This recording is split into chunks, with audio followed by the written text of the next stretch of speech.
આપ સૌને આવકારું છું. અ, ઘણી બધી રીતે આ સત્ર ખૂબ જ અગત્યનું છે સમયની રીતે જોતા, અને જે અનુભવમાંથી આપણે સૌ નીકળી રહ્યા છીએ, પણ સાથે સાથે ઇનિશિયેટિવ એક પ્રકારનું નવું જે જરૂરી કામ છે એ લેવા જઈ રહ્યું છે. National institute of disaster management દ્વારા નેશનલ લેવલે, રાષ્ટ્રીય સ્તરે એક હીટ વેવ પ્રિપેર્ડનેસ ઉપરનો સત્ર થોડા સમયથી ચાલુ છે. અને તેમાં જ એક અગત્યનો મુદ્દો આવ્યો કે ભાઈ એ આપણે રાજ્ય કક્ષાએ પણ થવું જોઈએ ભાષામાં. અ, તો એ વાતને ધ્યાનમાં રાખીને NIDM, sphere India, sphere academy અને centre for disaster and health અને AIDMI અને IAG Gujarati, inter agency group Gujarati, આ સૌએ સાથે મળીને આ સત્રનું આયોજન કર્યું છે. આ સત્ર દરમિયાન આપણે સૌ હીટ વેવ એટલે કે સખત ગરમી કે લૂ, અલગ અલગ આ શબ્દો દ્વારા આપણે સાંભળીએ છીએ, અનુભવીએ છીએ. તો તેના વિશે આપણે જાગૃતિ ઉપર ધ્યાનમાં રાખીને આ સત્રનું આયોજન થયેલું છે. હજુ ઘણા લોકો જોઈન્ટ થતા રહેશે, પરંતુ સમયને ધ્યાનમાં રાખીને આપણે શરૂ કરીએ. હું ડૉક્ટર અનિલ ગુપ્તા સાહેબ, કે જે NIDM થી છે અને ખાસો આના ઉપરનો પોલિસી સંબંધિત અનુભવ ધરાવે છે અને ઘણા બધા અલગ અલગ પગલાઓ લઈ રહ્યા છે, કે જેમાં ખાસ કરીને પોલિસી અને ક્ષમતાવર્ધન અગત્યનો છે. હું એમને વિનંતી કરીશ કે આજના ઓપનિંગ રિમાર્ક્સ માટે આપણને સૌને અગત્યના મુદ્દા તરફ લઈ જાય. Doctor Anil Gupta, thank you. So thank you Pathak ji. So सबसे पहले पूरा जो स्फीयर इंडिया कार्यक्रम है, सब लोगों का एक समुदाय है, बहुत सारे लोगों का, बहुत सारी संस्थाओं का एक समूह है. और हमारे विशाल पाठक जी और जो AIDMI जो संस्था है जो अहमदाबाद के अंदर, ये सब लोग मिलकर के जो लू की समस्या है, जो गर्मी की समस्या है, गर्मी में बहुत लोगों को जो उनके स्वास्थ्य को और खासकर जो है सुरक्षा को जो जो बहुत परेशानी हो रही है, वो उसको जागरूकता के लिए ये कार्यक्रम किया है. इसके लिए मैं बहुत बहुत सबको शुभकामनाएं और बधाई, क्योंकि इस तरह के काम को सबको मिलके ही जैसे हम जागरूकता करेंगे और जितना हम इसके बारे में जानेंगे, समझेंगे और बचाव करेंगे, इसमें जितना हम बचाव कर लेंगे आपस में अपना, उतना ही इसमें फायदा होगा.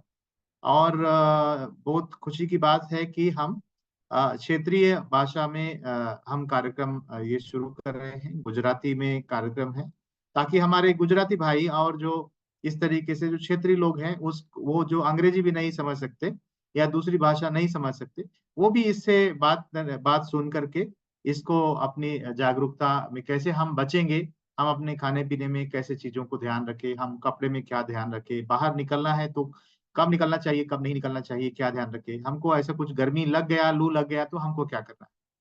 तो गुजराती में भी कुछ बात करेंगे और उससे ज्यादा अच्छा रहेगा. सो हर साल आप देखेंगे तो हमारा जो गर्मी की समस्या है, वो समुदाय के लिए और जो गंभीर प्रकृति का होती जा रही है. और गुजरात भी नहीं, गुजरात के आसपास के भी जो लोग हैं, जहाँ गुजरात के लोग जाते आते भी हैं व्यापार के लिए और किसी भी वजह के लिए, वो आसपास के क्षेत्र में भी बहुत गर्मी बढ़ती जा रही है. चाहे वो रास्ते में जो काम करने के लिए लोग होते हैं, उद्योग में जो काम करते हैं, जो फैक्ट्री के अंदर काम करते हैं, विक्रेता बाजार में जो लेकर के, और जो खेत में काम करते हैं, रिक्शा चालक, इस तरह के लोगों को या जो हमारी बहनें बाहर जाती हैं किसी काम की वजह से, तो ऐसे लोगों को जो ज्यादा गर्मी का सामना करना पड़ता है, तो उसके लिए खास ध्यान देने की जरूरत है.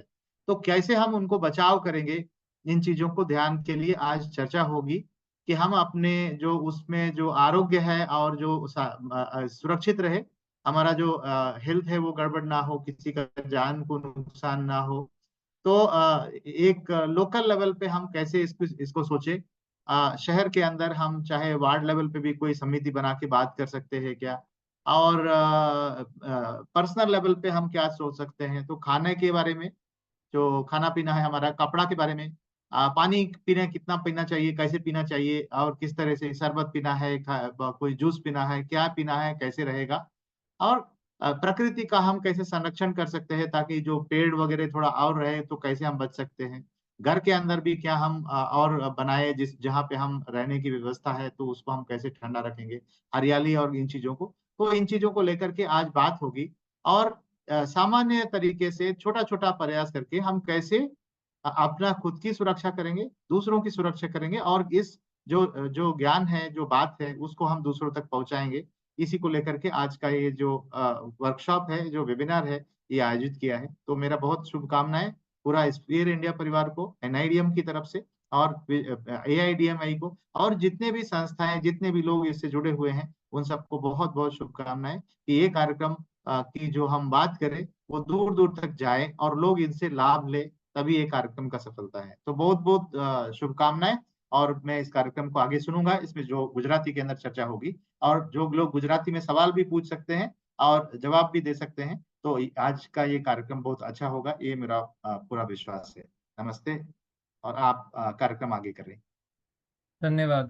આપનો ખૂબ ખૂબ આભાર, ડોક્ટર ગુપ્તા.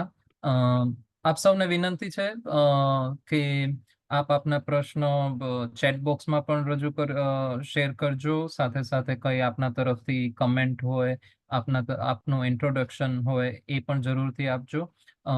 આ પ્રથમ, જેમ ડોક્ટર અનિલ ગુપ્તાએ વાત કરી કે રાષ્ટ્રીય કક્ષાએ આ સિરીઝ ચાલુ છે અને એમાં ગુજરાતી નું સત્ર ચાલી રહ્યું છે.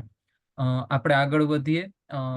હું વિનંતી કરીશ મેહુલભાઈ પંડ્યા કે જે all India disaster mitigation institute સાથે જોડાયેલા છે અને સાથે સાથે હમણાં જ અલગ અલગ આફતો ઉપરનું એમનું ઘણું કામ છે. એમાં ખાસ કરીને હમણાં નજીકના જ ભૂતકાળમાં એમને સખત ગરમીને ધ્યાનમાં રાખીને જે નેશનલ સ્ટડી કર્યું એના પણ અનુભવ આપણી સાથે શેર કરે. મેહુલભાઈ. વિશાલભાઈ, મારો અવાજ આવે છે ક્લિયરલી બધાને? હા, આવે છે. Thank you. તો હું મારી સ્ક્રીન શેર કરું છું અને હું ધન્યવાદ માનીશ ડોક્ટર અનિલ ગુપ્તા સાહેબનું. એમને મારું કામ ઘણું સરળ કરી નાખ્યું છે. એટલી સરસ પૂર્વ ભૂમિકા એમને બાંધી આપી આપણને કે આપણે આજે બધા કેમ ભેગા થયા છે અને આપણે શેના વિશે ચર્ચા કરવાની છે, આપણે શું ધ્યાનમાં રાખવાનું છે, કઈ વસ્તુ આપણે કરવા જેવી છે અને વધારે એની જરૂરિયાત છે. તો એ જ મુદ્દાઓને લઈને હું જરા થોડીક વધારે વિગતમાં વાત કરીશ. મારો પોતાનો અનુભવ અને મારી સંસ્થાનો અનુભવ, એટલે કે ઓલ ઇન્ડિયા ડિઝાસ્ટર મિટિગેશન ઇન્સ્ટિટ્યૂટનો અનુભવ. અને હું વાત કરીશ મુખ્યત્વે understanding heat waves and there ઇમ્પેક્ટ્સ, એટલે કે હીટ વેવ્સ વિશેની થોડીક માહિતી શેર કરીશ અને એની કેવી અસરો પડે છે. પણ આ તો માત્ર શીર્ષક જ છે, પણ એના વિશે એની આગળ પાછળ પણ ઘણા બધા મુદ્દાઓ આપણે આ પ્રેઝન્ટેશનમાં આવરી લઈશું. અને આપને કોઈ સવાલ હોય તો ચોક્કસથી ચેટ બોક્સમાં લખતા રહેજો, અથવા તો જ્યારે બધા પ્રેઝન્ટેશનો પૂરા થઈ જાય તે વખતે યાદ રાખી અને એક્સપર્ટ્સને પૂછજો. તો મારું પ્રેઝન્ટેશનનું સ્ટ્રક્ચર જે છે, માળખું જે છે, એ કંઈક આ પ્રમાણે છે. શરૂઆતમાં આપણે થોડુંક હીટવેવની વિશે બેઝિક માહિતીની ચર્ચા કરીશું.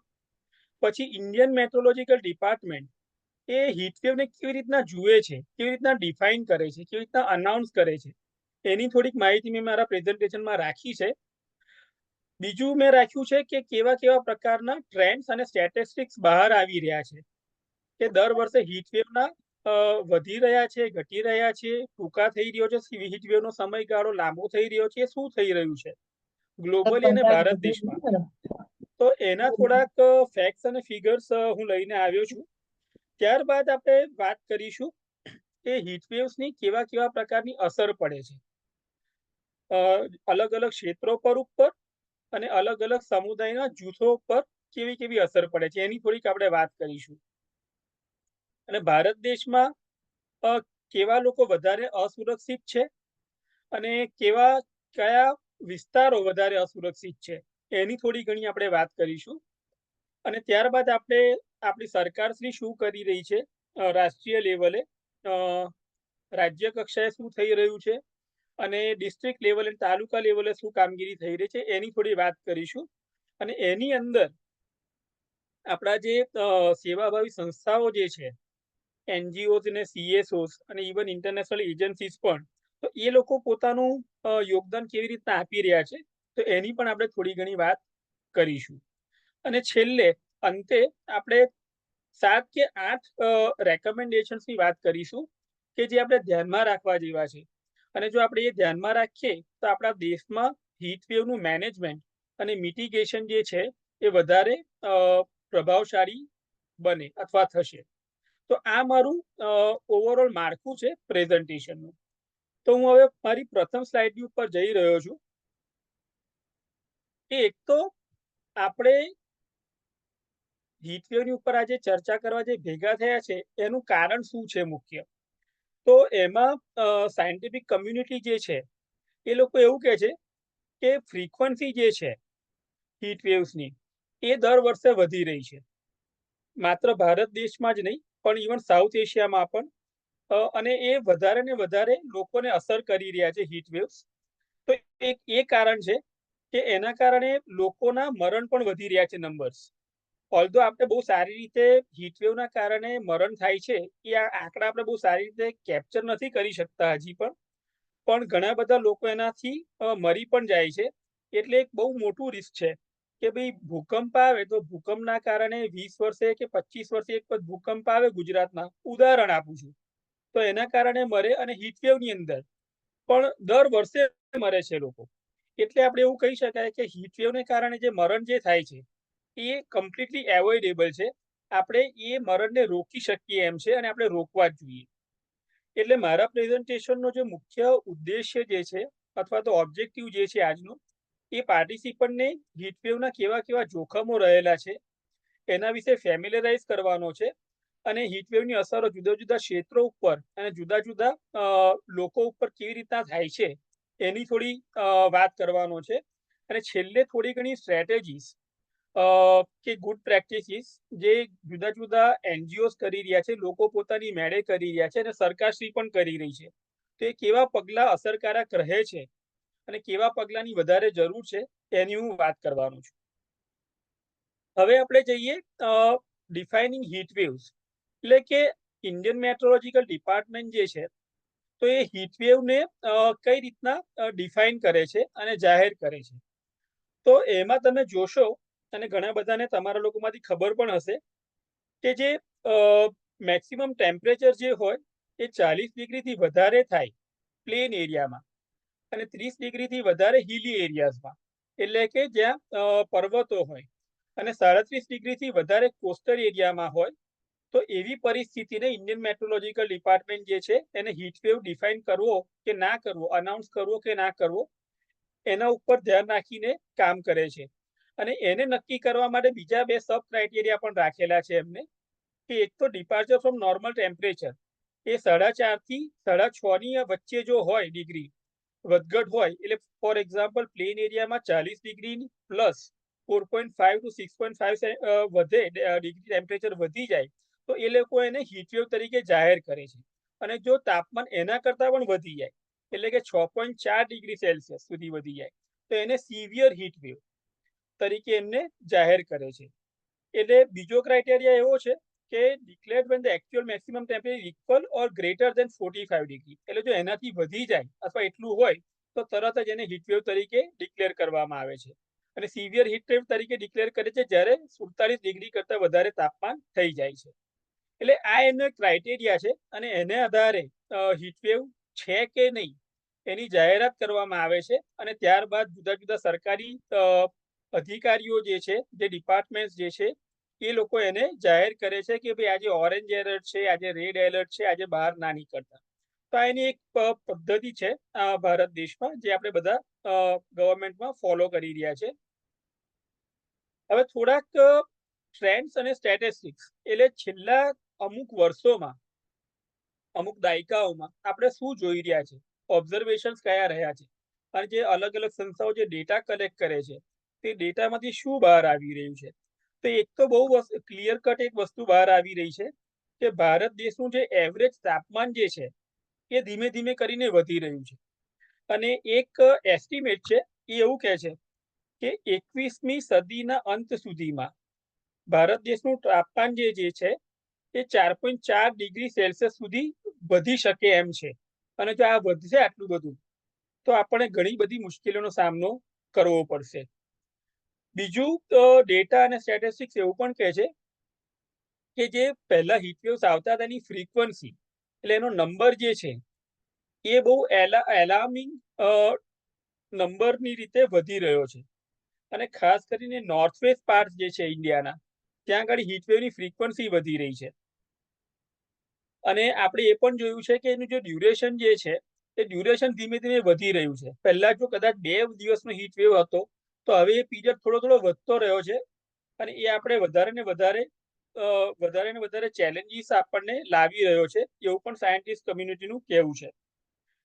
ત્રીજી વસ્તુ જે છે આપણને ડેટા સૂચિત કરે છે કે એક તો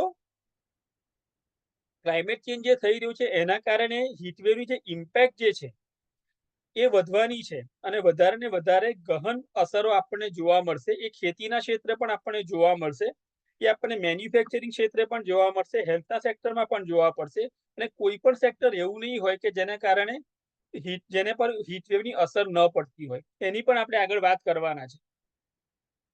અને જે જૂની અસરો જે રહી છે એની અંદર તમે જોશો, એના આંકડા પણ હું નેક્સ્ટ સ્લાઇડમાં થોડાક શેર કરવાનો છું. તો 2015માં જે હીટવેવ આવ્યું હતું તેમાં લગભગ 2200 લોકોના મરણ થયા હતા. એટલે આ આંકડો જે છે એ કોઈ રીતે નાનો નથી, અને રિસ્ક એ છે કે આ આંકડો આવતા વર્ષોમાં કદાચ વધી શકે એમ છે. અને એ રીઝન છે, એ કારણ છે કે આપણે હીટવેવને વધારે ને વધારે સિરિયસલી લેવા પડશે. આ અમુક આંકડા છે જે મેં એકત્ર કરેલા છે, અને એમાં તમે જોશો તો 2015માં દિલ્હી, આંધ્રપ્રદેશ અને ઓડિશા જે ખાસ કરીને સૌથી વધારે પ્રભાવિત થયા હતા હીટવેવથી, તો એ વર્ષમાં લગભગ 2200 લોકોના મરણ થયા હતા. ત્યારબાદ જોવા જઈએ તો 2003માં 1210 લોકોના મૃત્યુ થયા હતા, અને થર્ડ જે વર્ષ કહીએ કે 2002માં લગભગ 1030 લોકોના મૃત્યુ થયા હતા. અને આ તો એ આંકડા છે કે જે આપણે કેપ્ચર કરી શક્યા છે, પણ ઘણા બધા એવા પણ મરણો હશે અને થાય છે જે આપણે કેપ્ચર નથી કરી શકતા. તો આ આંકડો કદાચ આનાથી પણ વધારે હોઈ શકે છે.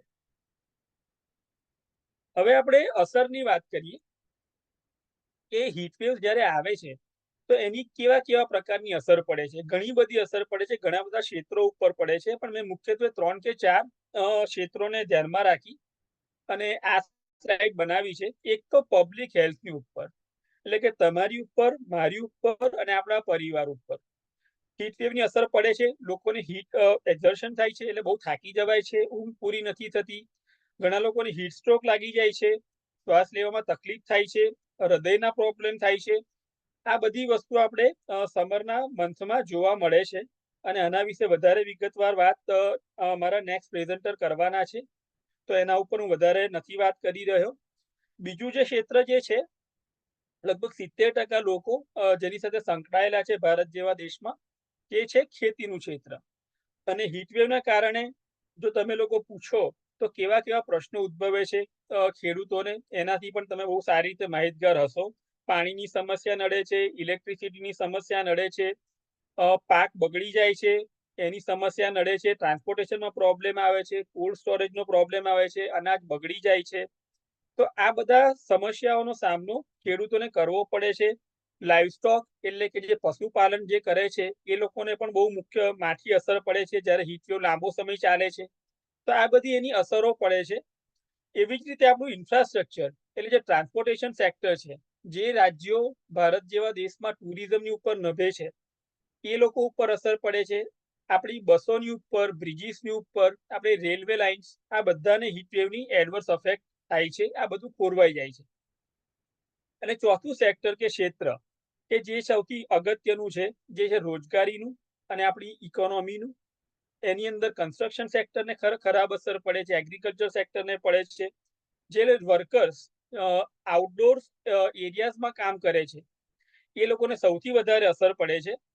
એ આપણે સમજવાની જરૂર છે, ને આપણે એમના માટે કેવા પ્રકારના મેજર્સ લઈ શકીએ એ ખાસ કરીને આપણે વિચારવાની જરૂર છે. તો આ હતા થોડા ઘણા ઇમ્પેક્ટ્સના દાખલા કે કેવા ક્ષેત્રો ઉપર એની અસર પડે છે અને કયા કયા રાજ્યો, આપણા ભારત દેશમાં ઘણા બધા રાજ્યો છે પણ હીટવેવ બધાને એક સરખી અસર નથી કરતો. તો કયા કયા રાજ્યો વધારે અસરગ્રસ્ત થાય છે અથવા તો વધારે અસુરક્ષિત છે? તો આપણા નેશનલ ડિઝાસ્ટર મેનેજમેન્ટ ઓથોરિટીએ એક રિપોર્ટ બહાર પાડ્યો છે અને એમને લગભગ 23 રાજ્યોને અને લગભગ 100 શહેરો અને ડિસ્ટ્રિક્ટ્સને હીટવેવનું રિસ્ક છે એ એમને રિપોર્ટમાં બહાર પાડ્યું છે. અને એમાં ખાસ કરીને જે નોર્થ વેસ્ટર્ન સ્ટેટ્સ જે છે, સેન્ટ્રલ રિજન્સ જે છે, એ લોકો એમને વધારે અસુરક્ષિત છે એ એમને બહાર આવ્યું છે એમના રિપોર્ટમાંથી. અને રાજ્યો જેવા કે રાજસ્થાન છે, ગુજરાત છે, મહારાષ્ટ્ર છે, ની જ્યોગ્રાફિકલ એટલે લોકેશન અને જે ક્લાઇમેટ જે છે, વાતાવરણ જે છે, એ એના કારણે વધારે વલ્નરેબલ બને છે. અને કોસ્ટલ એરિયા જે છે અથવા તો કોસ્ટલ સ્ટેટ્સ જે છે, હવે રિસન્ટલી એવું પણ કહેવામાં આવી રહ્યું છે કે જે વેટ બલ્બ ટેમ્પરેચર જે છે, જે હ્યુમિડિટી જે છે આ રાજ્યોમાં, એના કારણે આંધ્રપ્રદેશ જેવા રાજ્યો, ઓડિશા જેવા રાજ્યો, વેસ્ટ બેંગોલ જેવા રાજ્યો એ પણ હાઈલી સસેપ્ટેબલ થઈ રહ્યા છે હીટવેવ્સને કારણે. અને એક રાજ્ય જેની વાત અહીંયા નથી આવી મારી સ્લાઇડમાં, પણ હું કહું, મારે રિસન્ટલી વાત થઈ છે જમ્મુ અને કાશ્મીરમાં. કે જમ્મુ અને કાશ્મીરનું તાપમાન જે છે એ આજ સુધી બહુ જ પ્લેઝન્ટ રહેતું હતું. પણ જો તમે ત્યાં આગળ કોઈને ઓળખતા હો, જ્યાં સંસ્થાઓ કામ કરતી હોય, સરકારી અધિકારીઓ કામ, એમને પણ તમે પૂછશો તો જમ્મુ અને કાશ્મીરમાં પણ એ લોકોને હીટવેવની અસરો દેખાઈ રહી છે. તો એ પણ હવે એનાથી વધારે અછૂત નથી અત્યારે.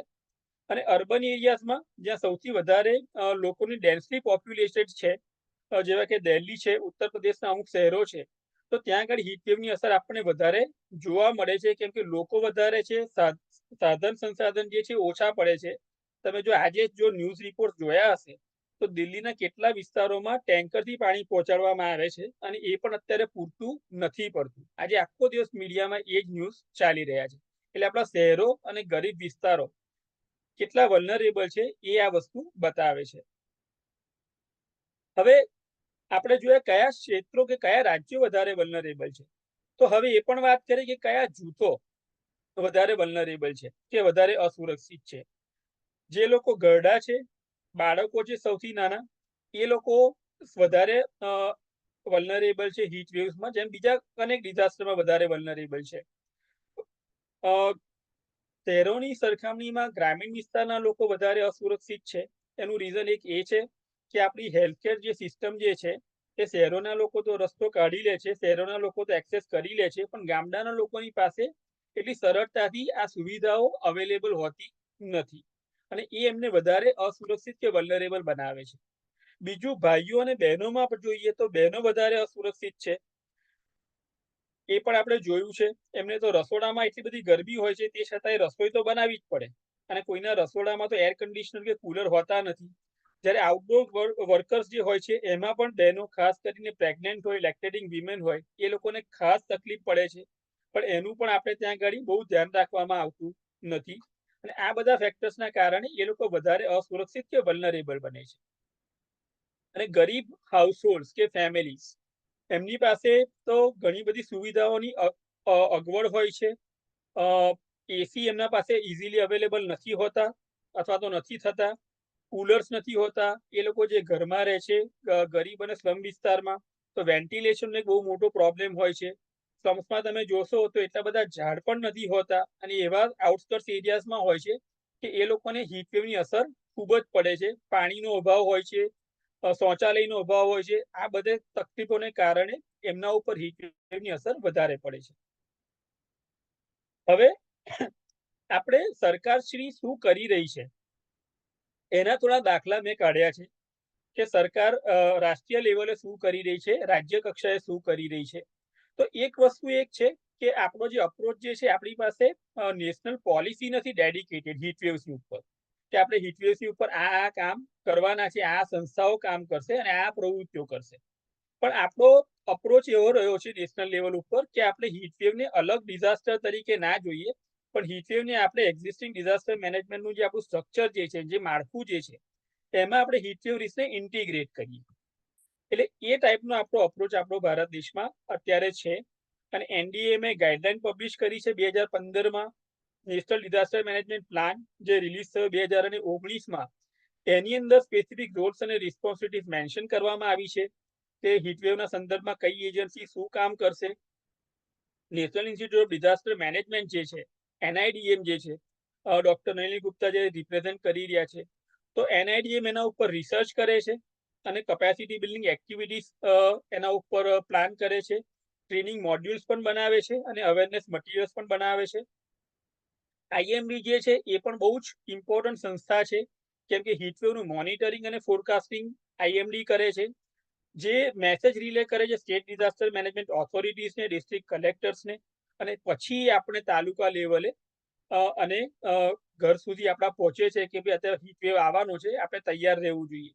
મિનિસ્ટ્રી ઓફ એન્વાયરમેન્ટ, ફોરેસ્ટ અને ક્લાઇમેટ ચેન્જ જે છે એ પણ બહુ જ અગત્યનો India cooling action plan implement કરી રહી છે મિનિસ્ટ્રી 2019થી, અને એ પણ ભારતમાં હીટવેવની અસર ઘટાડવા માટેના બહુ જ અગત્યનું પગલું હું કહી શકું. અને જોડે જોડે આપણા જે લોકલ લેવલ ઇન્સ્ટિટ્યુશન્સ છે, જે પબ્લિક હેલ્થ ડિપાર્ટમેન્ટ જે છે, ડિસ્ટ્રિક્ટ ડિઝાસ્ટર મેનેજમેન્ટ ઓથોરિટીઝ છે, આપણી મ્યુનિસિપલ કોર્પોરેશન્સ છે, લોકલ મીડિયા ઇવન, એ લોકોનો બહુ જ મહત્વનો ભાગ રહેલો છે, જે લોકો સરકારશ્રીના મેસેજીસ જે છે, જે સેન્ટ્રલ લેવલથી આવતા હોય છે, એને લોકો સુધી પહોંચાડવાનું ખૂબ જ અગત્યનું કામ કરે છે. અને આપણા ઘણા બધા શહેરોએ heatwave preparedness plan, heatwave action plans બનાવેલા છે, અને એ ઇમ્પ્લિમેન્ટેશન જે છે એ મ્યુનિસિપલ કોર્પોરેશન કરે છે, સ્ટેટ ડિઝાસ્ટર મેનેજમેન્ટ ઓથોરિટીઝ કરે છે. અને આ હીટવેવ એક્શન પ્લાન્સ જે છે એના ઘણા બધા પ્લસ છે, એટલે કે ઘણી બધી એની ક્ષમતા છે અને સ્ટ્રેન્થ રહેલી છે. પણ અમુક એરિયાઝ પણ છે કે જેમાં આપણે વધારે ને વધારે આ હીટવેવ એક્શન પ્લાન્સની ઉપર કામ કરવા જેવું છે ને એમને સ્ટ્રેન્થન કરવા જેવા છે. તો એની વાત પર આપણે વધારે હું એની ડિટેલમાં નથી જતો, પણ હીટવેવ એક્શન પ્લાન્સ જે છે એ આપણી પાસે એક એવું સાધન છે કે જો આપણે જાણી લઈએ કે આના કારણે જ આને જો બરાબર આપણે ઇમ્પ્લિમેન્ટ કરીશું તો જ હીટવેવનું રિસ્ક રિડ્યુસ થશે. તો મને લાગે કે આપણે એને વધારે ને વધારે પ્રભાવશાળી રીતે ડિઝાઇન કરી શકીશું, મોડિફાઈ કરી શકીશું અને ઇમ્પ્લિમેન્ટ કરી શકીશું. તો એ આપણે ખાસ ધ્યાનમાં રાખવા જેવી બાબત છે. તો આ હતા કેટલાક state responses to heatwaves in India. હવે જોડે જોડે જેમ સરકાર બહુ અસરકારક રીતે કામ કરી રહી છે, એવી જ રીતે ઘણા બધા NGO કે સેવાભાવી સંસ્થાઓ પણ બહુ સારા કામ કરી રહી છે. મહિલા હાઉસિંગ ટ્રસ્ટની વાત કરું ફોર એક્ઝામ્પલ, તો એ લોકો અમદાવાદ શહેરમાં કુલ રૂફનું બહુ જ મોટા પ્રમાણમાં કામ કરી રહી છે. અને જે ગરીબ વિસ્તારો જે હોય તો એ લોકોના જે છાપરા જે છે એમાં 2 કે 3 પદ્ધતિથી એ છાપરાઓથી ઘરનું ટેમ્પરેચર કેવી રીતના 2 કે 3 ડિગ્રી સુધી ઘટી શકે એના ઉપર બહુ મોટું કામ કરી રહ્યું છે. કેરીતાસ ઇન્ડિયા જો તમે જોશો તો એ લોકો રાજસ્થાનની અંદર છાયા કરીને એક પ્રોજેક્ટનું કામ કરી રહી છે, જેમાં હીટવેવથી અફેક્ટેડ થયેલા લોકોને રિલીફ આપવાનું કામકાજ થઈ રહ્યું છે. એવી જ રીતે સીડ્સ ઇન્ડિયા આર્ટિફિશિયલ ઇન્ટેલિજન્સનું યુઝ કરી અને સની લાઇવ્સની ઉપર એક પ્રોજેક્ટ કરી રહ્યું છે માઇક્રોસોફ્ટની જોડે, અને એને કારણે પણ કયા વિસ્તારોમાં હીટવેવની અસર વધારે થશે અને જેને રિડ્યુસ કરવી હોય તો કેવી રીતના કરી શકાય એના ઉપર કામ કરી રહ્યા છે. સ્ફિયર ઇન્ડિયા જે અમારું પાર્ટનર છે આ વેબિનાર સિરીઝમાં, એ લોકો એવરી યર અલગ અલગ રાજ્યોમાં જોઈન્ટ રેપિડ નીડ અસેસમેન્ટ કરી રહ્યા છે, અને જેને કારણે રિલીફ મેજર્સ અને રિસ્પોન્સ એક્ટિવિટીઝ વધારે સારી રીતે પ્લાન થઈ શકે છે. એવી જ રીતે એનો ડેટાબેઝ જે છે એ સરકારશ્રી તો મેન્ટેન કરે જ છે, પણ સેન્ટર ફોર સાયન્સ અને એન્વાયરમેન્ટ પણ એક ડેટાબેઝ મેન્ટેન કરી રહ્યા છે, અને એની અંદર વેધર રિલેટેડ ઇવેન્ટ્સ એ લોકો કેપ્ચર કરે છે એવરી યર, અને એમાં હીટવેવ્સ પણ છે, અને એ ડેટા પણ ઘણો યુઝફુલ છે હીટવેવ એક્શનને પ્લાન કરવા માટે. તો આ રીતના અલગ અલગ સંસ્થાઓ પોતાના યોગદાન આપી રહ્યા છે હીટવેવ મિટિગેશન અને મેનેજમેન્ટમાં ઇન્ડિયામાં. તો હવે હું રેકમેન્ડેશન્સની ઉપર આવું છું કે રેકમેન્ડેશન્સમાં અમારો જે અભ્યાસ જે છે, અમારો જે અનુભવ છે, એના આધારે શું કરવું જોઈએ, એટલે કોને શું કરવું જોઈએ. તો એક તો સરકારશ્રી જે છે એમાં પહેલી વસ્તુ તો એ છે કે આપણે હીટવેવ્સ જે છે, કોલ્ડ વેવ એક નોટિફાઈડ ડિઝાસ્ટર્સ છે ભારત દેશમાં, પણ હીટવેવને હજી આપણે સેન્ટ્રલી નેશનલ લેવલ ઉપર નોટિફાઈડ ડિઝાસ્ટર તરીકે જાહેર કર્યો નથી. અને ઘણા બધા લોકોને એવું માનવું છે કે જો આપણે એને ઓફિશિયલી રિકોગ્નાઇઝ કરીએ કે ભાઈ હીટવેવ આવે એટલે નેશનલ ડિઝાસ્ટર કહેવાય, તો લોકો સુધી વધારે સારી રીતના રાહત પહોંચી શકશે અને એની પ્રિપેરનેસ પણ વધારે સારા પ્રમાણમાં થઈ શકશે. તો એક એ વસ્તુ છે. અને બીજો એક વર્ગ એવું પણ માને છે કે જો નેશનલ લેવલ ઉપર ના થાય તો એટલીસ્ટ સ્ટેટ લેવલની ઉપર તો સ્ટેટ ગવર્મેન્ટ ઇનિશિયેટિવ લઈને એને ઓફિશિયલી રિકોગ્નાઇઝ કરે તો હીટવેવનું પ્લાનિંગ વધારે સારી રીતના થઈ શકે. બીજું આપણે હીટવેવ એક્શન પ્લાન્સ જે છે એને વધારે ને વધારે પ્રભાવશાળી કરવાની જરૂર છે, સ્ટ્રેન્થન કરવાની જરૂર છે. અને એમાં સિવિલ સોસાયટીનું પાર્ટિસિપેશન અને આપણા જે સિટીઝન્સ જે છે એનું પાર્ટિસિપેશન વધે, ઇન્ક્લુડિંગ ઇન્વેસ્ટમેન્ટ. હીટવેવ એક્શન પ્લાન્સને ઇમ્પ્લિમેન્ટ કરવા માટે જો પૈસા જ ના હોય તો એ કેવી રીતના અસરકારક રીતે અસરકારક બની શકે એ પણ આપણે વિચારવાની જરૂર છે. એટલે એને ઇમ્પ્લિમેન્ટ કરવા માટે આપણે પૈસા ક્યાંથી લાવવા એ પણ ખાસ આપણે વિચારવાની જરૂર છે. ત્રીજું, આપણે મોડર્ન જે ટેકનોલોજીસ જે છે તો એને વધારે ને વધારે લોકો સુધી પહોંચે, એટલે ક્લાઇમેટ રિસ્પોન્સિવ કુલિંગ ટેકનોલોજીસની વાત કરી રહ્યો છું. એટલે એક સોલ્યુશન લોકો એવું વિચારે છે કે આપણે વધારે પ્રમાણમાં સંખ્યામાં એસી લગાવી દઈએ તો એક સોલ્યુશન છે, પણ એના કારણે તો હીટ વેવની જે અસર જે છે એ વધશે, હીટ આઇસલેન્ડની ઇફેક્ટ વધવાની છે. તો આપણે એવા કયા ક્લાઇમેટ રિસ્પોન્સિવ કે ક્લાઇમેટ ફ્રેન્ડલી મેજર્સ લઈએ કે જેને કારણે પર્યાવરણને પણ નુકસાન ન થાય, પેસિવ કુલિંગ જેને કહીએ છીએ આપણે, તો એવા વધારે ને વધારે મેજર્સમાં ઇન્વેસ્ટમેન્ટ આપણે કરવાની જરૂર છે.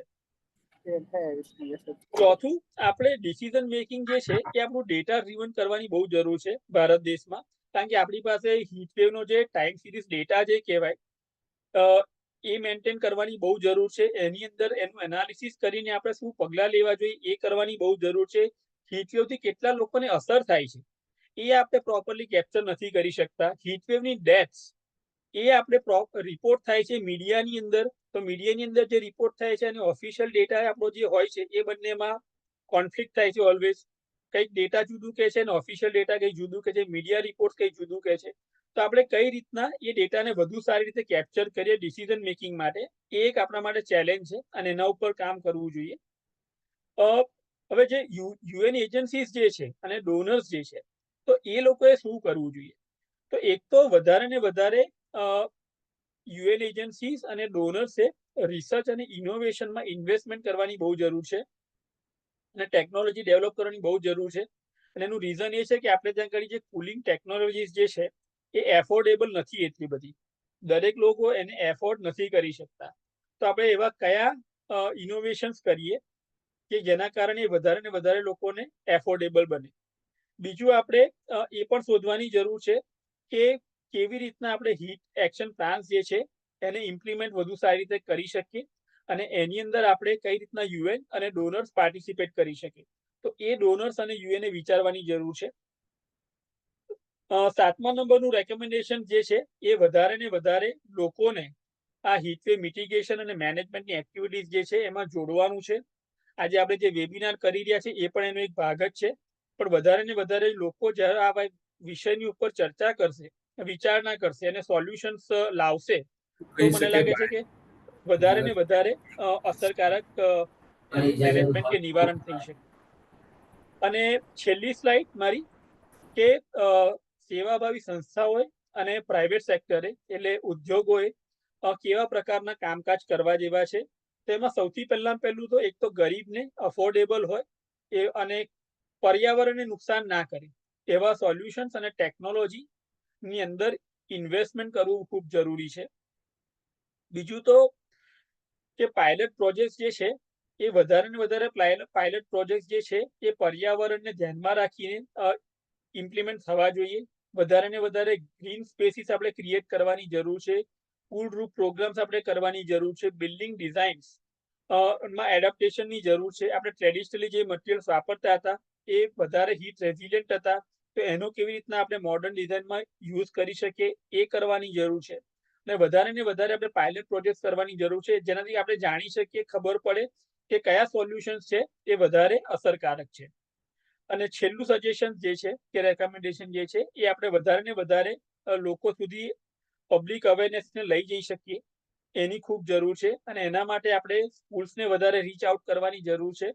આપણે લોકો સમજી શકે એવી ભાષામાં હીટવેવ ને લગતા મેસેજો આપવાની જરૂર છે. આપણે જે છેવાડાના વિસ્તારો જે છે કે છેવાડાના જે લોકો જે છે એ લોકો સુધી એની અર્લી વોર્નિંગ જે છે એ બહુ સરળ ભાષામાં પહોંચી શકે, એફિશિયન્ટલી પહોંચી શકે, એ કામ કરવાની જરૂર છે. તો આ અમુક રેકમેન્ડેશન્સ અને સજેશન્સ છે જે આપણે ધ્યાનમાં રાખવા જોઈએ. અને થોડાક વધારે મુદ્દા આપણા ચર્ચા માટે જો આપણે રાખવા હોય કે કરવા હોય તો એવા 2 કે 3 મુદ્દા જે છે કે આપણે હીટવેવની જે ડેથ જે છે એ શું આપણે જે રિપોર્ટ થઈ રહ્યા છે મીડિયામાં અને ઓફિશિયલ સ્ત્રોત વડે, તો શું એ એક્યુરેટ છે કે નહીં, કદાચ આપણે એના વિશે વધારે ચર્ચા કે વિચારણા કરવાની જરૂર છે કે આપણે એ કઈ રીતના વધારે એનો ડેટા એક્યુરેટલી કેપ્ચર કરી શકીએ.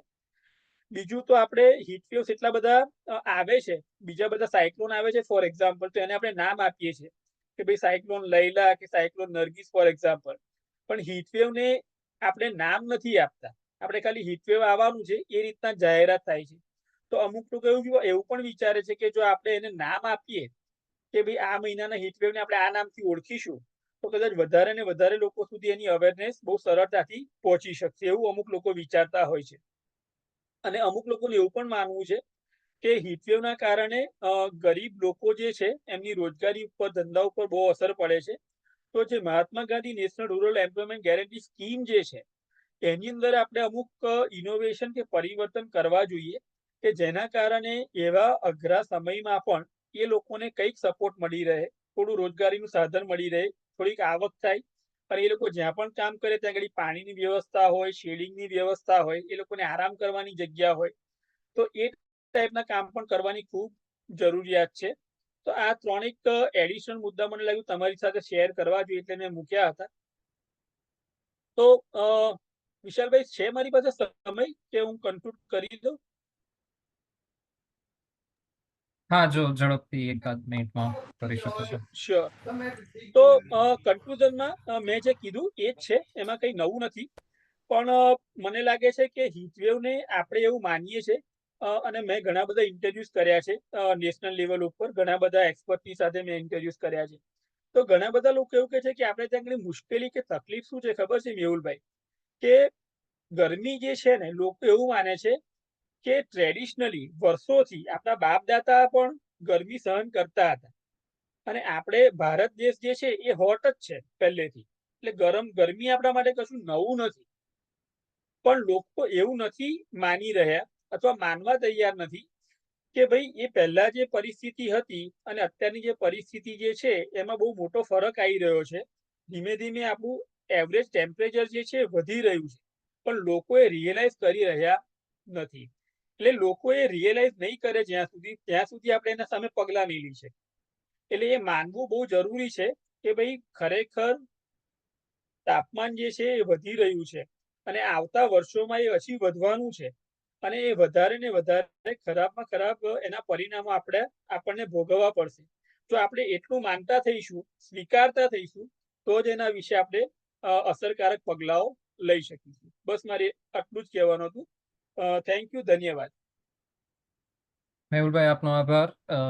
આ જરૂરી હતું.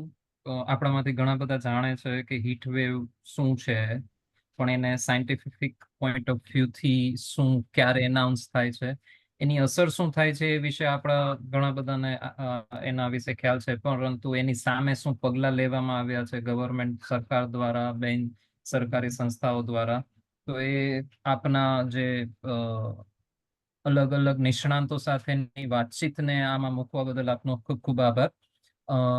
સમયને જોતા આપણે આગળ વધીએ. હું ડોક્ટર રાજવી જોશીપુરાને વિનંતી કરીશ કે એમના પર્સપેક્ટિવ શેર કરે. ડોક્ટર જોશીપુરા એ પોતે વ્યવસાયથી ડોક્ટર છે, પણ સાથે સાથે એમને હીટ વેવને ધ્યાનમાં રાખીને ખૂબ જ ગુજરાત અને અલગ અલગ રાજ્યોમાં કામ કર્યું છે, ખાસ કરીને બંને રીતે, શહેરી વિસ્તાર અને ગ્રામીણ વિસ્તાર બંનેમાં. તો અહીંયા તમારું સ્વાગત છે, ડોક્ટર રાજવીબેન. આપ પ્લીઝ શરૂ કરજો. આભાર. નમસ્તે બધાને. હું ડોક્ટર રાજવી જોશીપુરા છું અને આજે હું સેવાના 29 લાખ શ્રમજીવી સભ્ય બહેનોને અહીંયા રેપ્રેઝન્ટ કરું છું. આપણને સૌને ખબર છે કે ગરમીની અસર અસંગઠિત ક્ષેત્રના શ્રમજીવી બહેનો પર ઘણી જ પડે છે. આ મોટા ભાગનું તો બધું મેહુલભાઈએ કવર કરી લીધું, છતાં હું અમુક અસરો કહીશ અને એની સામે ટકી રહેવા માટે હાલ સંસ્થા તરીકે સેવા બહેનોને કેવી રીતે સંગઠિત કરે છે એના પર પણ થોડુંક લાઈટ નાખીશ. તો સૌથી પહેલા તો આપણે એ સમજીએ કે જે શ્રમજીવી બહેનો છે ને, એ લોકો પાસે એટલા રિસોર્સિસ નથી હોતા કે સામે ટકી રહી શકે. કોઈ બી ક્લાઇમેટ શોક હોય, પછી અતિશય ગરમી હોય, અતિવૃષ્ટિ હોય કે અનાવૃષ્ટિ હોય. દાખલા તરીકે એ લોકોને એમના આરોગ્ય પર અસર પડતી હોય, રોજગારી પર અસર પડતી હોય, બાળકોનું ભણતર છે.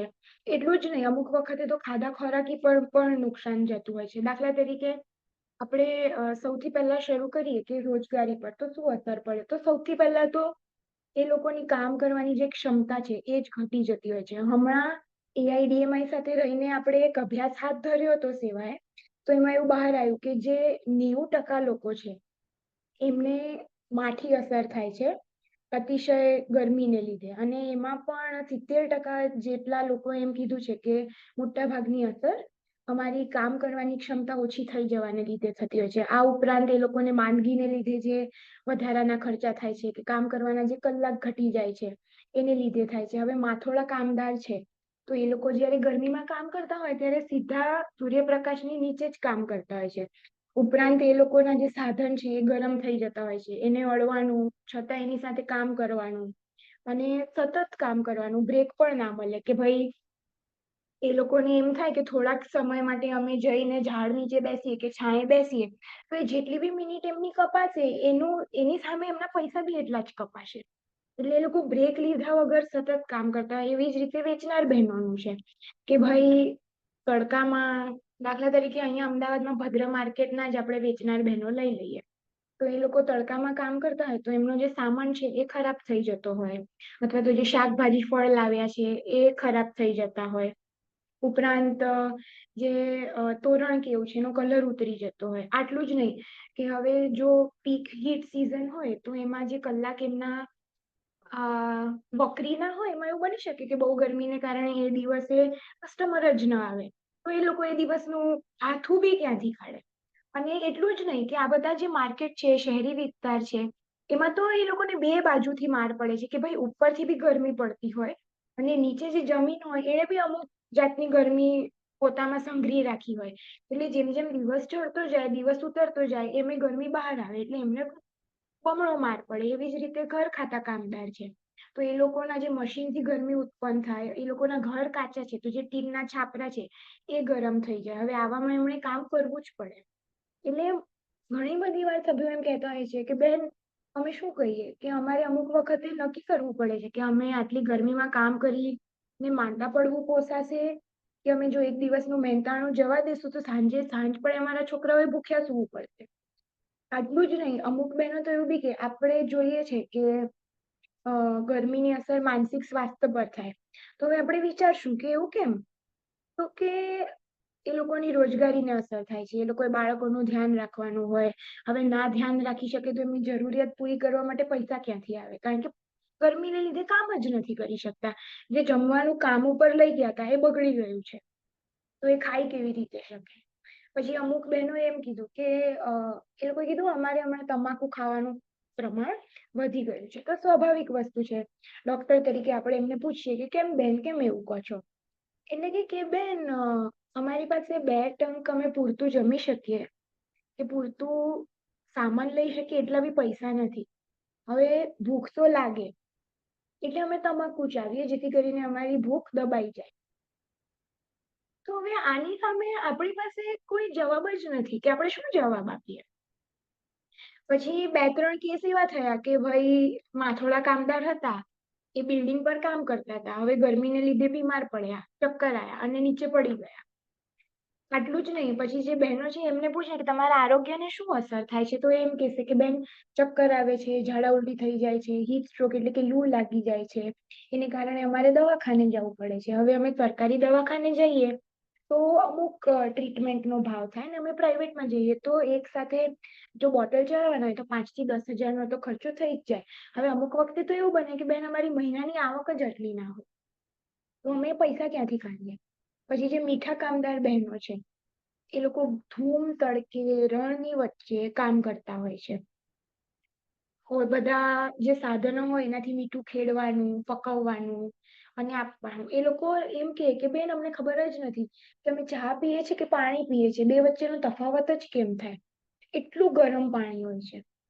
હવે આવું ગરમ પાણી એ લોકો પીવે નહીં કારણ કે પી શકે નહીં અને એને લીધે એમને યુરિન ઇન્ફેક્શનનું પ્રમાણ વધી જાય. એટલે આ આખી વસ્તુ જોવા જઈએ ને અસરો તો એ આમ બહુ જ બધા જીવનના પહેલુ પર પડે છે.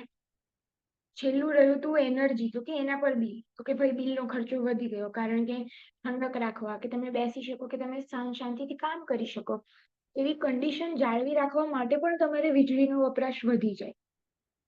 પણ આટલું એ લોકો પાસે છે જ નહીં ખિસ્સામાંથી કાઢવા માટે, કારણ કે જે વ્યક્તિ રોજના 100 થી 200 રૂપિયા કમાતી હોય એનું જો મહેનતાણાને નુકસાન થાય તો ટકી રહેવા માટે તકલીફ 100% પડે જ.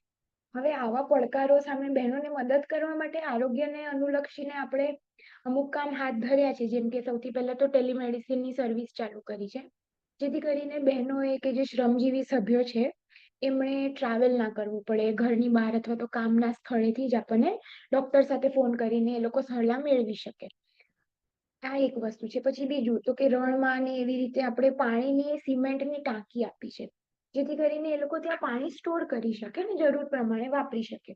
પછી અમુક જગ્યાએ સોલર વોટર કુલર ઇન્સ્ટોલ કર્યા છે.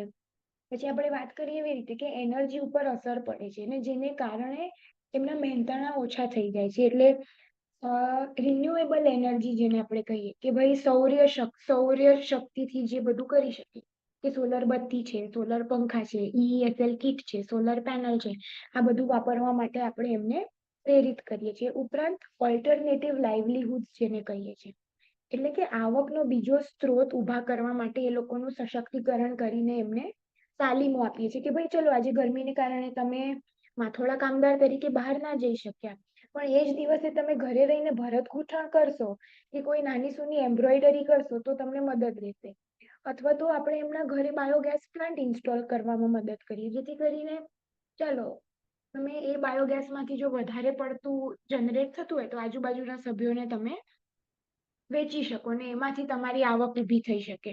એવી જ રીતે જે નવી પેઢી છે એને તૈયાર કરીએ છીએ, જેથી કરીને જે સૌર ઉર્જા છે એના ક્ષેત્રમાં એ લોકો આગળ જઈને કામ કરી શકે. આ તો બધું થયું આરોગ્યને લગતું. હવે આરોગ્યને રોજગારીને અનુલક્ષીને એક કામ આ વર્ષે હાથ ધર્યું હતું, જે હતું extreme heat income micro insurance. એટલે કે આપણે પૂરેપૂરી રોજગારી તો એમને ભરપાઈ ન કરી શકીએ, પણ જે નુકસાનનો થોડોક ભાગ છે એ લોકોને વીમાના વળતર રૂપે મળી જાય. હવે આમાં એવું હતું કે જો સળંગ અમુક દિવસ અમુક તાપમાનથી વધારે ગરમી પડે તો સભ્યોના ખાતામાં એક નિશ્ચિત રકમ જમા થાય, જે પછી એ લોકો પોતાના ઘર વખરીના સામાન માટે કે મેડિકલ એક્સપેન્ડિચર માટે કે બાળકોના ભણતર પાછળ વાપરી શકે. અને આની સાથે સાથે પ્રોટેક્ટિવ ઇક્વિપમેન્ટ આપે હતા. પ્રોટેક્ટિવ ઇક્વિપમેન્ટ એટલે કે એવા સાધનો કે જે સભ્યોની કાર્યક્ષમતા પણ વધારે છે, ઉપરાંત એમને ગરમી સામે ટકી રહેવા માટે મદદ કરે છે. જેમ કે પાણીના જગ છે, પછી તાડપત્રી છે, સોલર બત્તી છે. હવે સોલર બત્તી તો કે કામ કરવાના કલાક દિવસે ઓછા થાય છે, પણ એને આધારે એ લોકો રાતે કામ કરી શકે. એવી જ રીતે તાડપત્રી, તો ભાઈ તાડપત્રીને એ લોકો પોતાનું જે સામાન છે એને ઢાંકવા માટે વાપરી શકે છે. પાણીના જગ, તો કે ભાઈ કામ કરવાના સ્થળે પૂરતું પાણી નથી તો એ ત્યાં વાપરી શકે છે. એટલે આવા નાના મોટા પગલાને આધારે પણ આપણે ઉપર જઈને કામ કરી શકીએ છીએ. અને છેલ્લી વસ્તુ કે અર્લી વોર્નિંગ સિસ્ટમ, એટલે કે જો સભ્યોને પહેલેથી જ ખબર હોય કે ભાઈ આવવાવાળા 2 કે 3 દિવસમાં અતિશય ગરમી પડવાની છે, તો એ લોકો પૂર્વ તૈયારી રૂપે અમુક કામ કરી શકે કે અમુક જાતના પગલા લઈ શકે, જેથી કરીને એમની રોજગારીને કે એમના આરોગ્યને ઓછી અસર થાય.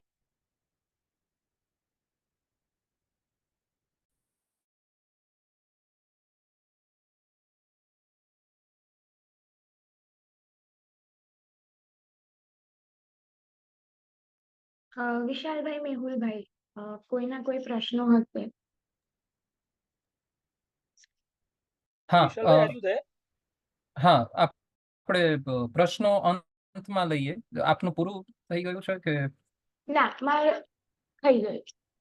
હા, મને આ દરમિયાનમાં એક પ્રશ્ન આવ્યો છે, ડાયરેક્ટલી પૂછ્યો છે કે ડોક્ટર તરીકે સ્વાસ્થ્યની સલામતી માટે લૂ પહેલા અને લૂ દરમિયાન શું ધ્યાનમાં રાખવું જોઈએ? ચોક્કસ. એટલે ડોક્ટર તરીકે અને એક વિજ્ઞાનના પોઈન્ટ ઓફ વ્યૂથી બે વસ્તુ છે. આમાં આપણે બે વસ્તુમાં આને ડિવાઈડ કરી દઈએ, વર્ગીકરણ કરીએ. એક તો કે હીટ વેવ કે અતિશય ગરમી જ્યારે શરૂ થાય ત્યારે એની અસર આપણા શરીર પર વધારે પડે, પછી ધીરે ધીરે આપણું શરીર ટેવાતું જાય, એટલે કે પાછળના ગાળામાં એની અસર એટલી બધી ગંભીર ના થાય પણ એટલી ગંભીર ના થાય. એટલે આપણે જે શરૂઆતથી જ તકેદારીના પગલા લઈએ, જેમ કે પોતાનું જે હાઇડ્રેશન લેવલ છે, એટલે કે મોટા ભાગનું જે લૂ લાગવાની તકલીફ છે એ શરીરમાં પાણીનું પ્રમાણ જ્યારે ઓછું થઈ જાય ત્યારે થતી હોય છે. એટલે આપણે શ્રમજીવી સભ્યો સાથે જ્યારે વાત કરતા હોઈએ કે કોઈને બી સાથે, ત્યારે એમને કહેશું કે ભાઈ તમે પૂરતું પાણી પીવો, કે પછી ORS છે, લીંબુ પાણી છે, એનું પૂરતા પ્રમાણમાં સેવન કરો. પછી પોતાને દાખલા તરીકે 12 થી 4 ની વચ્ચેનો જે સમયગાળો છે એમાં બહાર નીકળવાનું અવોઇડ કરો કે એ ટાળો, અથવા તો જો તમારા કામના કલાકો છે એને આગા પાછા કરી શકતા હો તો એ પ્રમાણે બહાર નીકળવો ત્યારે ડાર્ક ને બદલે લાઇટ કપડાં પહેરો. ડાર્ક કપડાં જે છે એ વધારે પ્રમાણમાં ગરમીનું શોષણ કરતા હોય છે, જ્યારે કે લાઇટ કપડાં છે એવું નથી કરતા હોતા. અથવા તો જો સતત કામ કરવાનું થતું હોય તડકામાં, તો થોડા સમયે થોડો બ્રેક લો. અને આ ઉપરાંત ટેટી છે, તરબૂચ છે, દૂધી છે, કાકડી છે, આવા જે વધારે પાણીના પ્રમાણવાળા ફળ શાકભાજી છે એનું જો આપણે સેવન કરીએ તો આપણે લૂ લાગવાની જે શક્યતા છે ઓછી થાય છે. ઉપરાંત દારૂ, બીડી, તંબાકુ, સિગરેટ એનું બી આપણે પ્રમાણ ઓછું કરી શકીએ છીએ. હવે અમુક વખતે એવું બને કે લક્ષણો જણાય કે ભાઈ ચક્કર આવે છે, કે સ્નાયુઓમાં ખેંચાણ થાય છે, તાવ આવે છે, ઝાડા ઉલટી થયા, આ બધા લૂ લાગવાના લક્ષણ છે. તો બહુ બધી વાર આપણે જાતે દવા લઈ લેતા હોય છે, જે આમ તો ખોટું જ છે. પણ જો ક્યારે બી આવું થાય તો સૌથી પહેલા તો આપણે પોતાનું જે શરીરનું તાપમાન છે એને નોર્મલ કરવા માટે, ગરમમાંથી ઓછું લાવવા માટે એક છાયાવાળી જગ્યાએ બેસી જવાનું, ધીરે ધીરે કરીને પાણી પીવાનું, ORS પીવાનું, જેથી કરીને આપણા શરીરમાં જે ઇલેક્ટ્રોલાઇટ્સ, એટલે કે જેને આપણે ગુજરાતીમાં ક્ષાર તરીકે ઓળખીએ છીએ, એનું પ્રમાણ આપણે જાળવી શકીએ. અને પછી તરત ડોક્ટરને સંપર્ક કરવાનો. એટલે જો ડોક્ટરને એવું લાગતું હોય કે ભાઈ બોટલ ચડાવવાની જરૂર છે તો એ આપણને એ પ્રમાણે સારવાર આપી દે. Thank you. બીજા કેટલાક પ્રશ્ન છે, પરંતુ એ થોડી વાર પછી લઈએ બધાને એક સાથે. અહીંયા એક સમયને ધ્યાનમાં રાખીને આયા શકીર કરા ઓકે, સમયને ધ્યાનમાં રાખીને એકદમ ઝડપથી એક બીજું લાસ્ટ ટોપિક છે કે જે આપ સૌની સાથે શેર કરવા જઈ રહ્યા છીએ. દેખાઈ રહ્યું છે આપને સ્ક્રીન પર? Yes sir, yes. Okay, thank you. તો રિસન્ટલી જેમ શરૂઆતમાં પહેલેથી જોતા આવ્યા કે ઇન્ફોર્મલ જે છૂટાછવાયા નાના ધંધાદારીઓ અને કામદારોની આના ઉપર સૌથી હીટવેવને કારણે સૌથી વધુ અસર થાય છે. એમનું આરોગ્ય હોય કે પછી એમનું વળતર હોય, આવક હોય. તો આ મુદ્દાને ધ્યાનમાં રાખીને છેલ્લા થોડા મહિનાઓથી એમને લગતો એક અભ્યાસ હાથમાં ધરાણો, તો એ અહીંયા આપની સાથે છે. આમ જોવા જઈએ તો આપણી ઇકોનોમીમાં આપણે ઘણી બધી વાર કહેતા હોઈએ છીએ કે આ વિકાસ પહેલો વિકાસ, પરંતુ GDP પોઈન્ટ ઓફ વ્યૂથી જોઈએ તો 75% વર્કફોર્સ જે છે એ હીટવેવથી એક્સપોઝ છે, એટલે કે એમના ઉપર હીટવેવની અસર થઈ રહી છે. અને આ વર્કફોર્સ જે છે, આ જે કામ કરનારા લોકો છે, એમનું GDPમાં કોન્ટ્રીબ્યુશન 50% જેટલું છે અંદાજે. અને આ વર્લ્ડ બેંકે છે. એટલે કહેવાનો મુદ્દો એ છે કે હીટવેવની અસર એવા સમુદાય ઉપર થઈ રહી છે ભારતમાં, ઓફકોર્સ ગુજરાતમાં પણ મોટે પાયે, કે જેમનું એ ફક્ત અસુરક્ષિત નથી, પરંતુ એમનું GDPમાં ભાગીદારી પણ બહુ મોટી છે. એટલે એ ધ્યાનમાં રાખીને આ સમુદાયને સુરક્ષિત કરવો ખૂબ જ જરૂરી છે. એના જ કેટલાક આંકડા છે. બીજું, જેમ શરૂઆતમાં વાત થઈ કે છૂટક કામદારો અને નાના મોટા ધંધાદારીઓ, હવે આમ જોવા જઈએ તો એ લોકોની મિલકત શું હોય છે? તો એ લોકોની મિલકત જ એમનું શરીર જ એમની મિલકત હોય છે અને એમના ઉપર ગરમીની અસર થાય છે. હાલાકી ઘણી બધી વાર એવું પણ જાણવા મળ્યું કે એ લોકો હજુ હીટ વેવને રિસ્ક ભય તરીકે દર વખતે જોતા નથી કે ભાઈ હા અમે બંધ કરી દઈએ, પણ એમની આવક અને એમના શરીર ઉપર ખાસી અસર થાય જ છે, એવું ધ્યાનમાં આવ્યું આ અભ્યાસ દરમિયાન. અને આ અભ્યાસમાં 400 જેટલા છૂટક ધંધાદારીઓ સાથેની મુલાકાતના આધારે આ મુદ્દાઓ છે.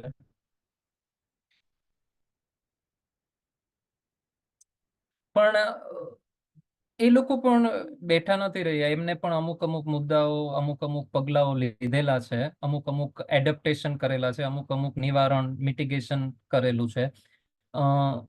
સામાન્ય છે પણ એ ધ્યાનમાં આવ્યું છે, એ બહુ અગત્યની વાત છે. ઘણા બધા લોકોએ સવારે કે સાંજના સમયે કામગીરી હાથમાં લેવાનું શરૂ કર્યું છે, રાતના સમયે પાળી કરવાનું ચાલુ કર્યું છે, જે પ્રોડક્શન યુનિટ છે એ બધામાં, જે ઇન્ફોર્મલ વર્કર્સ જ્યાં વધુ છે, પાળી બદલાવતા રહે છે. કારણ કે જેમ શરૂઆતમાં વાત થઈ કે પહેલા હીટ વેવ હતું તો એ 3 થી 4 દિવસનું હતું, પરંતુ રિસન્ટલી IMD ના ફોરકાસ્ટમાં એવું પણ આવ્યું અને આપણે અનુભવ પણ કરી રહ્યા છીએ કે એ હીટ વેવનો ડ્યુરેશન હવે 3 થી 4 દિવસ પણ હોય છે અને 8 થી 10 દિવસ પણ હોય છે.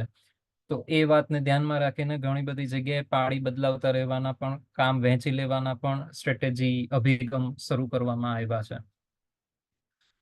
એ લોકો પોતે શું કરી રહ્યા છે? તો અમુક અમુક એડજસ્ટમેન્ટ કરી રહ્યા છે. આપણે જોઈએ છીએ કે પેલા લીલા કલરના પડદા મૂકવાના, છત્રી રાખવાની, ઠંડક વાળી જગ્યા બનાવવાની, કુલ સરફેસ કરવાનું. એ ઉપરાંત બીજા પણ કેટલાક અભિગમ, ઘણા બધા નાના ધંધાદારીઓ પોતાની જગ્યા એ હીટ વેવના દરમિયાનના દિવસો માટે બદલાવતા હોય છે. હાલાકી એમની આવક ઉપર અસર થાય છે, પરંતુ આ એક અગત્યની અભિગમ એ લોકોએ પ્રેક્ટિકલ શરૂ કરી દીધેલો છે, એ જોવા મળ્યું. જેમ વાત થઈ આછા વજનમાં હલકા અને ખુલતા કપડા પહેરવાનું આપણે જોઈ રહ્યા છીએ. અહીંયા કેટલુંક જેન્ડર સ્પેસિફિક, લિંગ આધારિત પણ મુદ્દાઓ છે કે જેમાં મર્યાદા જોવા મળે છે, કે બહેનોને એ માટેના ઓપ્શન કે વર્ષોથી એકનું એક જે હોય છે એ રીત બદલમાં કેટલીક મર્યાદાઓ જોવા મળે છે, લિમિટેશન જોવા મળતી, એ પણ જોવા મળ્યું.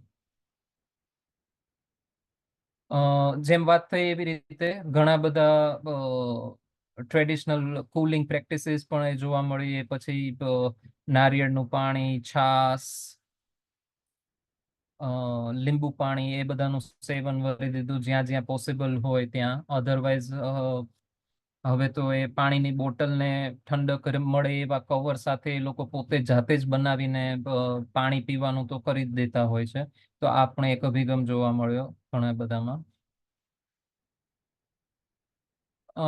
આ લોકોનો એક ખૂબ જ અગત્યનો ભાગીદાર છે, પરંતુ ફક્ત એમનો ધંધો નહીં, પરંતુ એ લોકો જ્યાં રહે છે અને ત્યાં જે સ્થાનિક ઇન્સ્ટિટ્યુશન્સ, સંસ્થાઓ છે, એ પણ અગત્યનું છે કે એમને પણ હીટવેવ સામે રક્ષણ મળે. કારણ કે આ સમય દરમિયાન એની ઇલેક્ટ્રિસિટી નો જે ખર્ચ છે એ બહુ વધી જાય છે. એમનું આરોગ્ય, સ્વાસ્થ્ય સંબંધિત જે ખર્ચ છે એ પણ ઘણો વધી જાય છે. એટલે ઓવરઓલ રક્ષણ માટે આ પગલાઓ પણ ખૂબ જરૂરી બની જાય છે. તો એ માટેના કેટલાક પગલાઓ લેવામાં આવી રહ્યા છે સરકાર દ્વારા પણ અને સંસ્થાઓ દ્વારા પણ.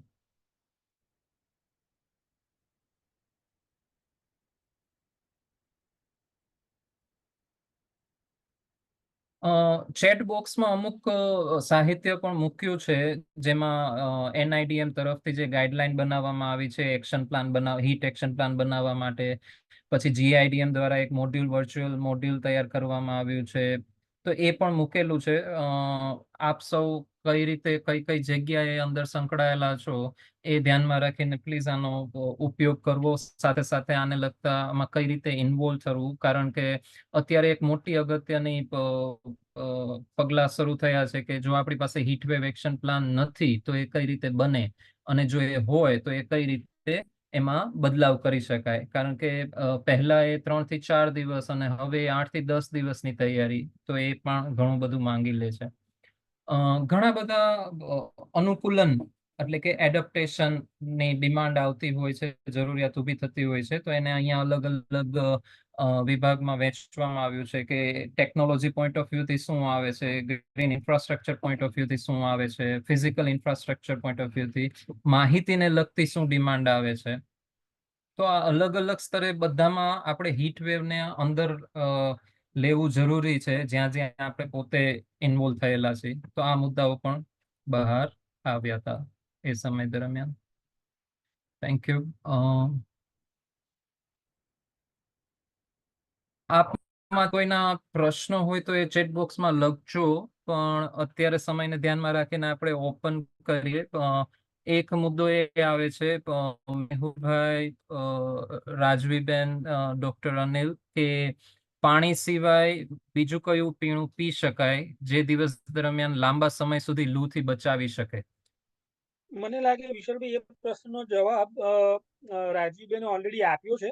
એક વલિયારીનું શરબત, કોકમનું શરબત, લીંબુ પાણી, ORS, એ બધું લઈ શકાય. અને એને એ જવાબને વાંચીને જ મને એક બીજો પ્રશ્ન પૂછવાનું મન થાય છે રાજીવબેન, કે ઠંડા પીણાનું માર્કેટ જે છે એ ભારત જેવા દેશમાં લગભગ 6 થી 8 મહિનામાં જબરજસ્ત વેચાણ થાય છે. તો ઠંડા પીણા એડવાઇઝેબલ છે કે આપણા જે ટ્રેડિશનલ પીણા જે છે એ વધારે સ્વાસ્થ્ય માટે સારા છે? આપનું શું માનવું છે એના વિશે?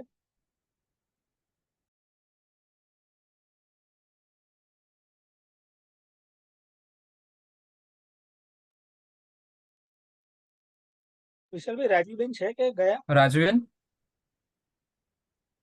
મને લાગે છે એ નેટવર્કનો ઇશ્યુ હશે, હમણાં જોડાતા પણ હશે. Okay, sure. પણ મને યાદ છે ડોક્ટર અનિલ ગુપ્તાએ અગાઉના સત્રો દરમિયાન આ મુદ્દા ઉપર સરસ વાત કરી હતી. Doctor Gupta, here is the question is कि what are the liquid we should use so that our protection can be long hours can be protected, and जी yes, जी and बहुत linkages with the cold drinks. जी जी बहुत simple भी question है, लेकिन थोड़ा सिंपल नहीं भी है, क्योंकि सबको मालूम है कि गर्मी लगने से हमको कुछ वेजिटेबल का जूस या कोई ऐसी चीज पीने से ज्यादा अच्छा रहता है, लेकिन मन हमेशा करता है लोगों को, थोड़ा पैसा है तो कि कोल्ड ड्रिंक पी ले, खासकर जो बच्चे हैं या थोड़ा बाद। इस बात को थोड़ा समझना है और लोगों को समझाना है। ये कोल्ड ड्रिंक जो है वो और थोड़ा डिहाइड्रेशन को बढ़ाते हैं, और उसको तत्काल में थोड़ा आपको ठंडा लगेगा, लेकिन बाद में वो आपको प्यास भी नहीं बुझाते हैं। उससे अच्छा आप जैसे कोई भी वेजिटेबल्स का, फ्रूट्स का जूस है, नहीं तो घर में जो भी है, आप नींबू का शरबत है या इस तरह की चीजें जो भी आप घर में इस्तेमाल करेंगे वो सस्ती भी होती है, साफ सुथरी भी होती है।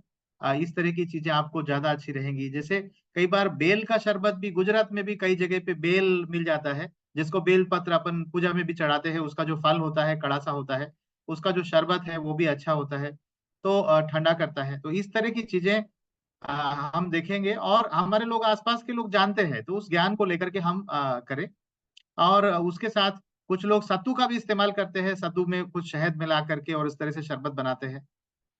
साथ में जो कामगर लोग हैं वो उत्तर प्रदेश से बहुत सारे कामगर आते हैं, हमारे बिहार से कामगर आते हैं, छत्तीसगढ़ से और भी राज्यों से कामगर आते हैं।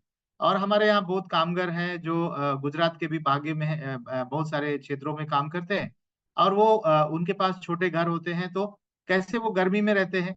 तो क्या हम जैसे कि प्याज है, इन चीजों का इस्तेमाल कैसे करना है, तीखी चीजों का इस्तेमाल नहीं करना है, जैसे लाल मिर्ची है और मसाले हैं, इन तीन चीजों का हम इस्तेमाल नहीं करें, तो ये अच्छा है। और पानी नहीं कुछ मिले तो आप सादा पानी पिए, वही ठीक है।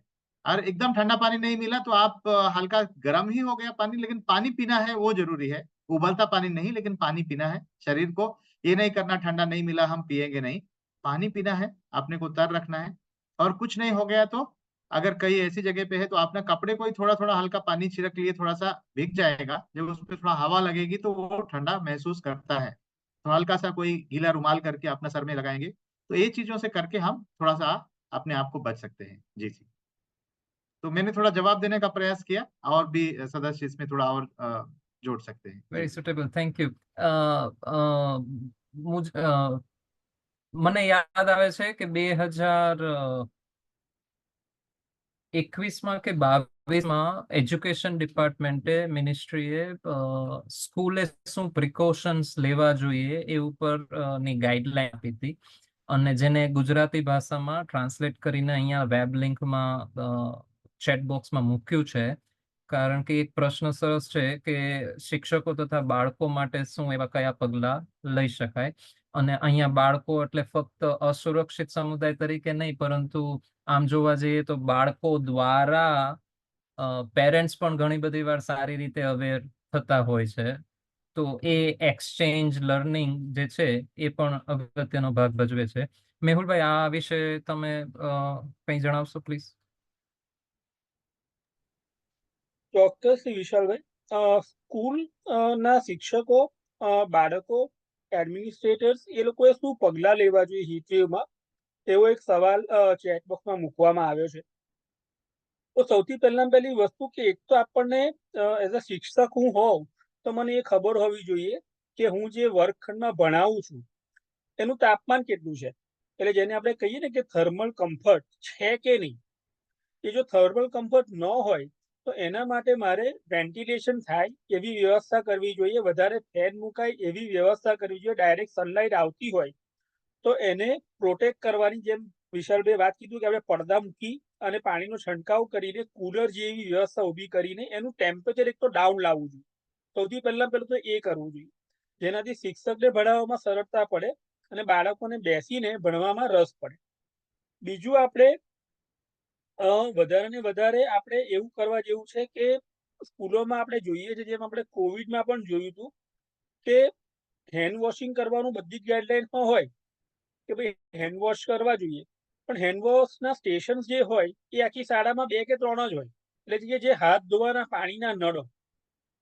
તો જ્યારે હીટવેવ જેવી પરિસ્થિતિ હોય, સિચ્યુએશન હોય, તો આપણે સ્કૂલોમાં ખાસ એ ધ્યાનમાં રાખવું જોઈએ કે પાણી પીવાની જે સગવડ જે છે, વ્યવસ્થા જે છે, એમાં પૂરતા સંખ્યામાં નળો હોય.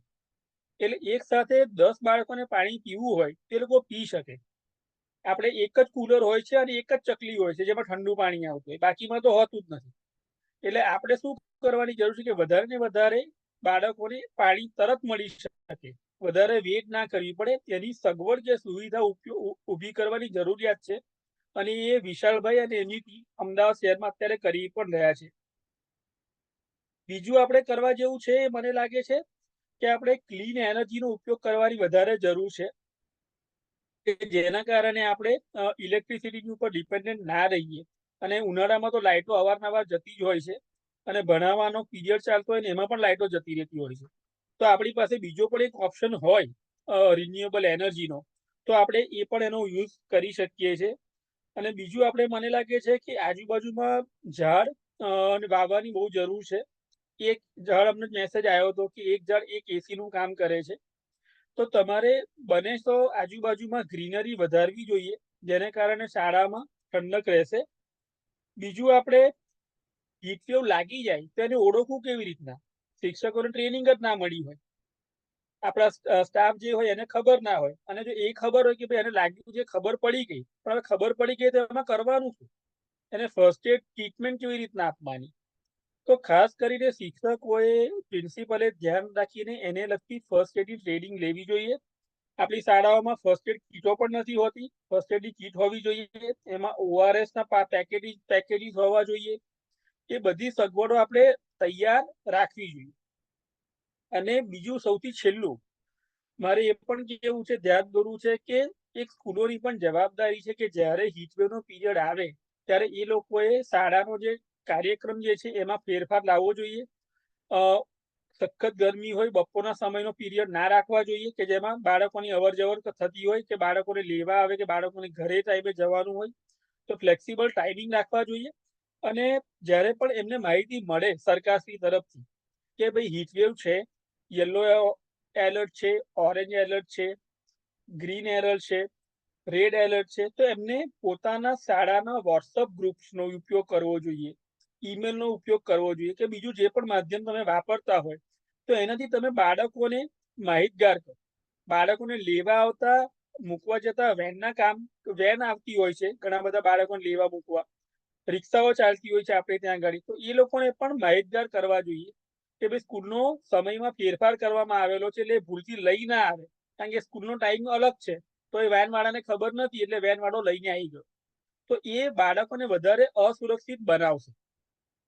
એટલે સ્કૂલોએ ખૂબ જ એક્ટિવ થઈને આ હીટવેવ ઉપર કામ કરવા જેવું છે. Thank you. ખૂબ ખૂબ આભાર.